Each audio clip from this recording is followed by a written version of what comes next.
একবার জন কোনো অজানা কারণে প্রচণ্ড শক্তিশালী হয়ে উঠল। সে পুরনো কোনো এক রাগের বদলা নিতে মোটুকে এক ঘুষি মারল। মোটু উড়ে চলল অনেক দূরে গিয়ে পড়ল। পাতলু খুব তাড়াতাড়ি মোটুকে অ্যাম্বুলেন্সে করে হসপিটালে নিয়ে যাওয়ার জন্য রেডি হলো। মোটু চোখ বন্ধ করে শুয়ে রইল। মোটু কোনো মতেই চোখ খুলছে না। ওকে দেখে সবাই খুব কষ্ট পাচ্ছে। এই সংবাদে জন দারুণ খুশি। সে বদলা নিতে পেরেছে মোটুর থেকে।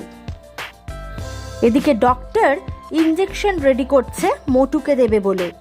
ইঞ্জেকশন মোটুকে দেওয়াও হলো। মোটু এবার এক অজানা শক্তি নিয়ে চোখ খুলল। নার্সিংহোম থেকে বেরিয়ে মোটু জনের ওপর হামলা করলো। মোটু জনকে মেরে তার সমস্ত রাগের বদলা নিয়ে নিল।